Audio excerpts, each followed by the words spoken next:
اب سوال یہاں یہ پیدا ہوتا ہے کہ کیا صوبائی حکومت چاہے وہ سندھ کے اندر ہو یا دوسرے صوبوں کے اندر، کیا وہ واپس ان ٹریڈرز آرگنائزیشن سے بات نہیں کریں گے کہ جی آپ نے ہم سے اگر کمٹمنٹ کی ہے تو اب وہ پوری بھی کریں؟ ڈیفینیٹلی جی، ہم آلریڈی کر رہے ہیں. آج صبح بھی میری ان کے ساتھ میٹنگ ہوئی ہے اور انہوں نے ہمیں اس کی یقین دہانی کرائی ہے. اور اس میں میں یہ نہیں کہوں گا کہ یہ اس پہ عمل درآمد کی کوشش نہیں کر رہے. یہ تمام ایسوسی ایشن کوشش کر رہی ہیں. کچھ چیزیں ان کے بس میں ہیں، کچھ چیزیں ان کے بس کے باہر ہیں، جس میں ہم انتظامیہ اب ان کی مدد کریں گے اور انشور کریں گے کہ یہ تمام ایس او پیز پہ عمل درآمد ہو. سر کون سی چیزیں جو ہیں وہ ان کے بس میں نہیں ہیں، کہ کچھ آپ ہمارے ساتھ شیئر کر سکتے ہیں کہ کیا وہ کر سکتے ہیں اور کیا ان کے لیے ممکن نہیں ہے؟ جو باہر روڈوں پہ چل رہی ہے ظاہر ہے وہ تو اس کو کنٹرول نہیں کر سکتے. اس کے لیے ظاہر ہے ہم نے اپنا پرو ایکٹیولی ایک اویئرنیس کیمپین اسٹارٹ کرنی ہے اور اس کو ہم آلریڈی کر چکے ہیں کہ ظاہر ہے جو عوام، جو لوگ، جو خریدار ان کی دکانوں میں آ رہے ہیں بغیر ماسک کے اور وہ سوشل ڈسٹینسنگ نہیں کر رہے، تو ظاہر ہے ان کے لیے تھوڑا امپلیمنٹ کرنا اس کو ہے، لیکن اس میں ہم انتظامیہ ان کی مدد کر رہے ہیں اور انشاءاللہ مدد کریں گے کہ وہ امپلیمنٹ ہو. سر کیا کوئی آپ اور آپشنز دیکھ رہے ہیں؟ جیسے بات ہوتی ہے کہ کچھ جو دکانیں ہیں وہ ایک دن کھول دی جائیں، کچھ ایک دن کھول دی جائیں، مطلب کہ some out of the box solution جس سے خود بخود سڑکوں کے اوپر رش کم ہو جائے. کیونکہ آج جو NCOC کی میٹنگ تھی اس میں بھی یہ بات ہوئی کہ دکانوں کے اندر تو دکاندار جو ہیں وہ SOPs کو اگر امپوز کر بھی لے تو سڑک کے اوپر جو رش ہے اس کے اوپر تو ان کا بس نہیں چل سکتا. That is for the federal government and the provincial government to give us the policy. We are on the ground. We'll implement the policy of the provincial government جو بھی ہوگی اور انشاءاللہ ہم اسے امپلیمنٹ کریں گے. صحیح. اور سر تو یہ بتائیے کہ ماسک کو کیسے وہ آپ امپوز کریں گے یا مینڈیٹوری بنائیں گے؟ کیا آپ فائن کرنے لگے ہیں لوگوں کو کچھ ان کے؟ بس وہ جی اس وقت تو ہم ریکویسٹ کر رہے ہیں، کوشش کر رہے ہیں ان کو، اور ہم نے کچھ ماسک فری ڈسٹریبیوشن بھی کی ہے کل. ابھی بھی ہم ماسک فری مارکیٹس میں لوگوں کو دے رہے ہیں. تو یہ ایک طرح کی ریکویسٹ ہے اور ایک طرح کی ان سے ہماری التجا ہے کہ پلیز ماسک پہنیں، خود کو بھی بچائیں اور دوسروں کو بھی بچائیں. اور سر آخری سوال یہ بتائیے گا کہ کیا صوبائی حکومت کہیں یہ سوچ رہی ہے کہ لاک ڈاؤن کو جو فیصلہ کیا گیا اس کو ریورس کر دیں؟ نو کمنٹس آن دس. آج بہت بہت شکریہ سر، آپ نے ہم سے بات کی. ناظرین لیں گے ایک چھوٹا سا بریک، اور جب ہم بریک سے واپس آئیں گے تو ہم بات کریں گے NFC ایوارڈ کی اور اس حوالے سے جو نامینیشنز ہوئی ہیں. اسٹے ود اس.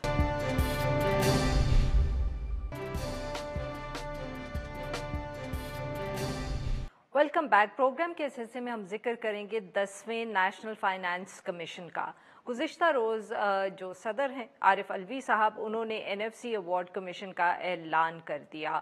اس کے اندر جو چاروں صوبے ہیں ان کے جو ممبرز ہیں ان کو بھی اپوائنٹ کر دیا گیا ہے، جبکہ وزارت خزانہ کا قلمدان کیونکہ وزیر اعظم صاحب کے پاس ہے اس لیے خود وزیر اعظم عمران خان صاحب ہی سربراہی کریں گے اس کی، مگر ان کی غیر موجودگی کے اندر مشیر خزانہ ڈاکٹر حفیظ شیخ، جن کو بھی اس کا ممبر بنایا گیا ہے، وہ سربراہ ہوں گے.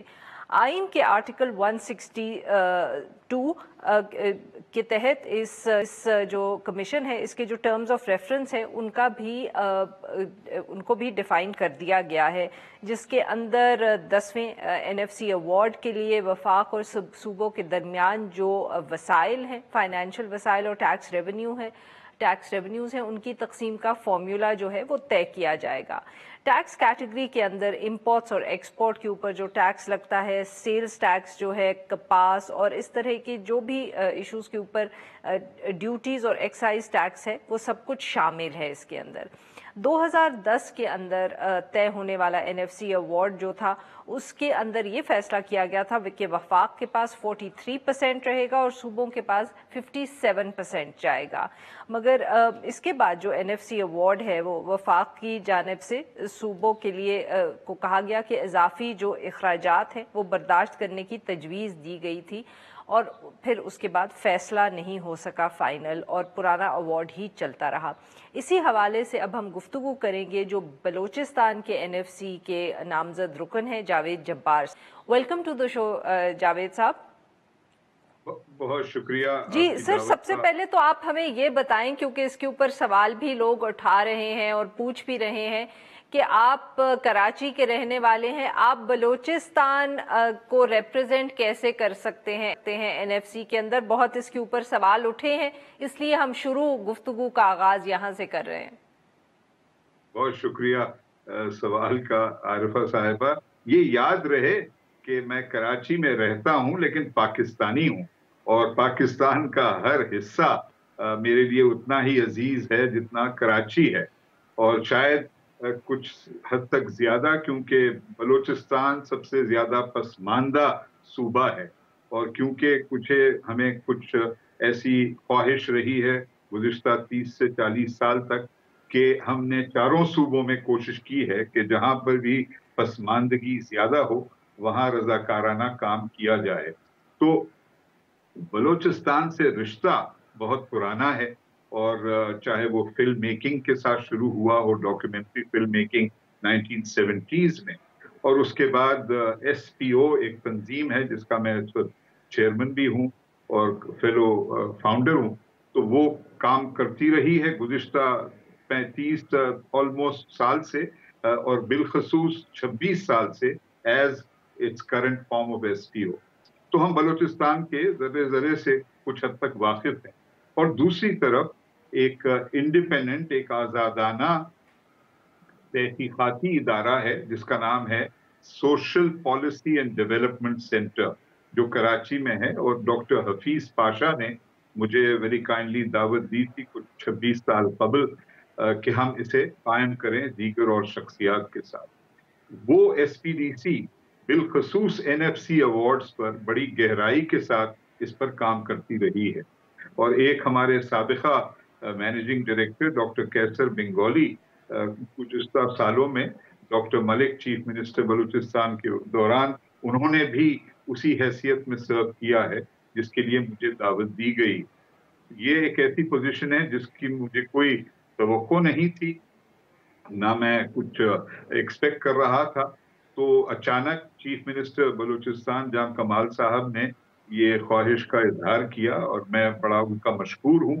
ایک میں سمجھتا ہوں یہ میرے لیے چیلنج ہے، کیونکہ پاکستانی ہونے کے ناطے اور بلوچستان سے ایک عشق رکھنے کے ناطے میں کوشش کروں گا کہ ایک پولیٹیکل اکانومی کے نظریے سے، صرف ایک اکانومسٹ یا فائنینشیل ماہر کی حیثیت میں نہیں، میری ناچیز رائے میں پولیٹیکل اکانومی جس میں آپ سیاسی اور آن دا گراؤنڈ ریالٹی اس کو دیکھتے ہوئے ہم کیا سمجھتے ہیں کہ NFC کے کیا اصول ہونے چاہیے، اور تقسیم کا ایک نیا نظام جو بہتر طور پر سماجی انصاف فراہم کرے بلوچستان کے لیے۔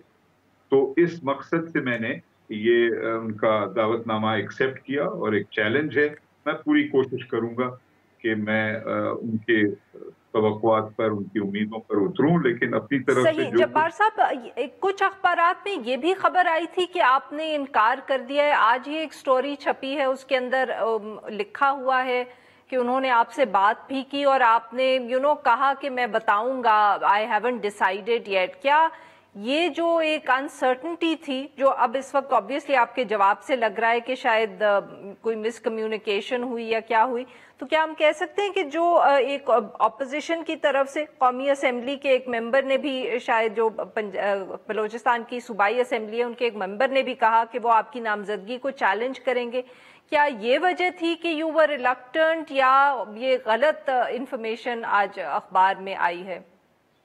جی نہیں، جو انفارمیشن اخبار میں آئی وہ درست ہے، میں اس سے اختلاف نہیں کرتا، اور ہر ایک کو حق ہے بالکل جائز طور پر اگر کوئی تنقید کرنا چاہے مجھے مقرر کرنے پر تو ان کو پورا حق ہے اور وہ ضرور کریں۔ میں نے صرف اسے تسلیم اس لیے کیا ہے کہ یہ ایک ایسا چیلنج ہے کہ بلوچستان کا کیس جو کہ ماضی میں بھی بڑے مؤثر طور پر پیش کیا گیا ہے، لیکن بالخصوص آج کل کے دور میں ایک ایسے چیف منسٹر کی سربراہی میں جس نے ایک بہت ہی ایک ترقی پسند ایک اپروچ اپنایا ہے، اور کوشش کر رہے ہیں بہت ہی ایک بحران سے جو ساری دنیا گزر رہی ہے، پاکستان اور پھر بلوچستان جس کا رقبہ سب سے زیادہ ہے پاکستان میں، اور جہاں پر غربت کی شدت سب سے زیادہ ہے، تو میں سمجھتا ہوں یہ ایک چیلنج ہے، اور اگر محدود طور پہ میں کچھ خدمت کر سکوں تو یہ میرے لیے شرف ہوگا. اور اس پر جہاں پر اتفاق ہے یا نہیں، یہ ذمہ داری میں چیف منسٹر صاحب پہ چھوڑتا ہوں، اگر وہ اپنے فیصلے پر غور کریں. لیکن اگر انہوں نے دعوت دی ہے اور میں نے ایکسیپٹ کیا ہے. اچھا جبار صاحب، آپ یہ بتائیے گا کہ آپ کے خیال میں جو NFC ایوارڈ کا اب یہ آ رہا ہے اور اس کے اوپر جو بحث ہوگی، سب سے بڑے چیلنجز کیا ہوں گے؟ اور سر یہ سوال آبویسلی ہم اس تناظر میں پوچھیں کہ آج کل بہت بحث ہو رہی ہے، اور اس بحث کو چھیڑا اس وقت کی وفاقی حکومت نے ہے، یہ کہہ کے کہ جو 18th امینڈمنٹ ہے اور خاص طور پہ اس کے نیچے جو فائنینشیل ارینجمنٹ ہے، اس کے اوپر نظر ثانی کی ضرورت ہے. جی ضرور. دیکھیے 18ویں ترمیم ایک بہت ہی مثبت قدم تھا، لیکن آبجیکٹو کنڈیشن، حالات بدلتے ہیں، دنیا میں تبدیلی آتی ہے، اور تبدیلی جب آتی ہے، اور یہ تبدیلی کا نعرہ میں کسی سیاسی جماعت کے نعرے کے طور پر نہیں عرض کر رہا، لیکن تبدیلی ایک بنیادی حقیقت ہے زندگی کی. تو اگر 5 یا 10 سال کے بعد کچھ ایسے نئے آبجیکٹو کنڈیشنز میں تبدیلی آئے تو ضروری ہے کہ ہم اس پر غور کریں، نظر ثانی کریں، اور دیکھیں کہ کہاں اور بہتری لائی جا سکتی ہے. بجائے کمزور کرنے کے صوبوں کو، مقصد یہ ہوگا کہ وفاق کو مضبوط بنایا جائے. اور وفاق سے مطلب یہ نہیں کہ صرف مرکز کو مضبوط بنایا جائے، بلکہ چاروں صوبوں کو بھی یک وقت مرکز کے ساتھ زیادہ مضبوط بنایا جائے، زیادہ مؤثر بنایا جائے. ایک یہ بات. تو دوسری بات یہ یاد رہے کہ ہمارا جو ریکارڈ ہے تاریخ میں، باوجود اس کے کہ اس میں اتنی تاخیر کے بعد یہ مقرر کیا گیا ہے کمیشن، ماضی میں بعض دفعہ NFC کے ذریعے بڑے مثبت قدم اٹھائے گئے ہیں. مثلا لاسٹ NFC ایوارڈ میں ایک تو شیئر آف پروونسز میں بہت بڑا اضافہ ہوا، جیسے آپ نے خود بتایا. پھر ایک ہوتا تھا کلیکشن چارج، جس میں وفاق ایک 5% چارج کیا کرتا تھا ریونیو جمع کرنے کے لیے، اس کو کم کر 1% کیا گیا. پھر سیلز ٹیکس سروسز پہ لگانے کا جو اختیار تھا، اس سے پہلے صرف وہ مرکز میں محفوظ تھا. 7ویں ایوارڈ کے بعد صوبوں کو بھی یہ اختیار دیا گیا. تو اس طرح ہمیں ایک مثبت ریکارڈ پر نئے قدم اٹھانے کی ہمت بنتی ہے، باوجود اس کے کہ وقتاً فوقتاً اختلاف ہوتے ہیں کہ اس پالیسی کو کس طرح انٹرپریٹ کیا جائے، اس ہیٹ کو کیسے دیکھا جائے. جبار صاحب، آپ کے خیال میں کیا اس دفعے بھی ہمیں یہ خدشہ رہے گا کہ پچھلی ماضی کی طرح ہوگا کہ لوگ بیٹھیں گے، بات کریں گے، مگر فیصلہ نہیں ہوگا، اینڈ وہی جو پچھلی ارینجمنٹ، فائنینشیل ارینجمنٹ ہے، وہی چلتی رہے گی؟ دیکھیے تجربہ یہ بتاتا ہے عارفہ صاحبہ کہ یہ نیشنل فائنانس ایوارڈ یعنی کہ تقسیم کرنے کے فارمولا صرف پاکستان پر محدود نہیں ہے. تقریباً 60% ایسے ممالک جہاں پر ترقی کا معیار وہ نہیں ہے جو ہم آئیڈیل سمجھتے ہیں. 60% آف LDCs لو ڈیولپمنٹ یا میڈیم ڈیولپمنٹ کنٹریز NFC کے قسم کے ایوارڈ کے تحت ہی کام کرتے ہیں. تو میں تو اعتماد رکھتا ہوں اس پروسیس آف ڈائیلاگ میں، مذاکرات میں، اور ماضی میں بھی کئی مشکل مراحل سے ڈائیلاگ کے ذریعے یہ ریزالو کیا گیا ہے. میں نے ذرا کچھ دیر پہلے میں نے آپ کو مثال دی کہ 7th فائنانس ایوارڈ میں بھی کئی پازیٹیو میجرز سامنے نکل آئے. اب جو آئندہ آنے والے چیلنجز ہیں اس میں بلوچستان کا موقف کچھ حد تک آلریڈی واضح ہے اور کچھ اور واضح کرنے کی ضرورت ہے. مثلا آئین کے تحت منرل آپریٹنگ کمپنیز یعنی کہ جو معدنیات نکالی جاتی ہیں کسی بھی صوبے سے، تو یہ فرض ہے ان کمپنیز کا کہ 50% اس کا جو نیٹ پروفٹ ہے وہ اس صوبے کو الاٹ کیا جائے. لیکن یہ دیکھا گیا ہے کہ وہ نہیں ہمیں فراہم کیا گیا صوبوں کو، اور بالخصوص بلوچستان کو جس کا رقبہ اتنا بڑا ہے اور پاپولیشن کی جو انورس ریشیو ڈینسٹی کا ہوتا ہے، کیونکہ اتنا بڑا رقبہ ہے لیکن سب سے کم آبادی ہے. اور اس آبادی کی اتنی نہ صرف کم ہے